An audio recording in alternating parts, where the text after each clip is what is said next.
மாண்புமிகு முதலமைச்சர் அவர்கள்.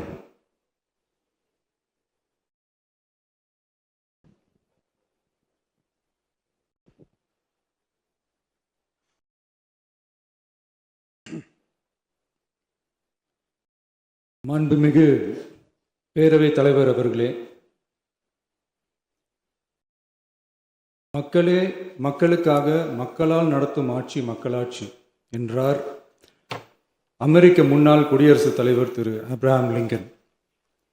இன்றைக்கு அமைந்துள்ள மக்களாட்சி மலர்வதற்கு மக்களிடம் உள்ள பெரும் எதிர்பார்ப்பு, அவர்களுடைய எதிர்பார்ப்புகளை இப்பேரவையின் கவனத்திற்கு கொண்டு வந்து அதனை செயல்படுத்துவதற்கான திட்டங்களை, சட்டங்களை அமல்படுத்த வேண்டிய பொறுப்பு இப்பேரவைக்கு உள்ளது. அதிகமான மக்கள் அதிக நன்மைகளை இந்த ஆட்சி காலத்தில் நன்மை பெற்றுள்ளார்கள் என்கிற வகையில் நம்முடைய செயல்பாடுகள் அமைய வேண்டும். இங்கே அனைவரும் சமம்.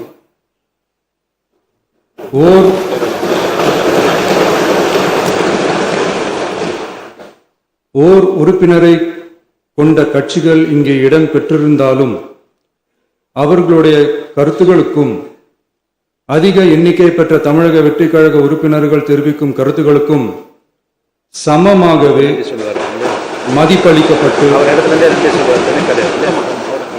நல்லவை ஏற்கப்பட்டு அல்லவை நிராகரிக்கப்பட்டு ஜனநாயகத்தின் இதயமாகவும் மூளையாகவும் இப்பேரவை செயல்பட வேண்டும். அதற்குரிய வகையில் பெருமை வாய்ந்த வரலாற்று சிறப்பு கொண்ட இப்பேரவையை நடத்தி செல்லும் பண்பை பெற்றுள்ளவரையே தமிழக வெற்றி கழகம் முன்மொழிந்து தாங்கள் இன்றைக்கு இந்த ஆசனத்தில் அமர்ந்துள்ளீர்கள். மாண்புமிகு பேரவைத் தலைவர் அவர்களே, தாங்கள் பேரவைத் தலைவராக ஒருமனதாக தேர்ந்தெடுக்கப்பட்டுள்ளீர்கள்.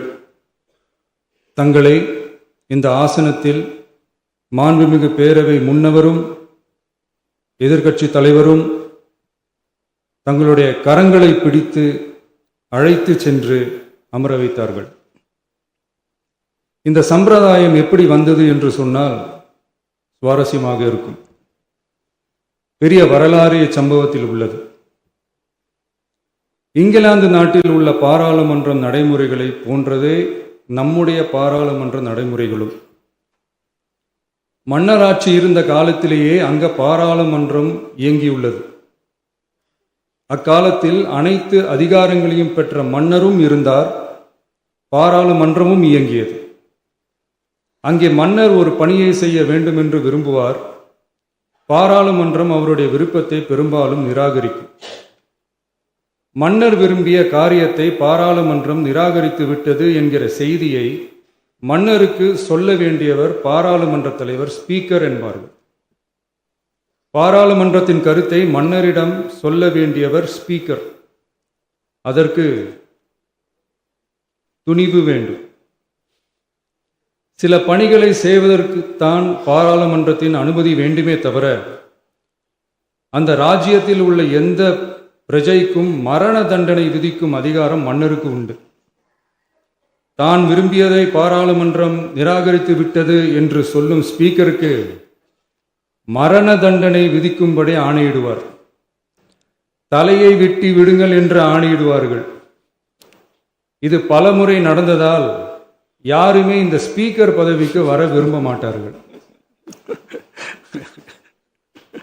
எனவே புதிதாக பாராளுமன்றம் அமையும் போது ஸ்பீக்கர் பதவிக்கு ஒருவர் அறிவிக்கப்பட்டவுடன் அவர் உடனே தலை தப்பித்தால் போதும் என்று ஓட்டம் பிடிப்பார்.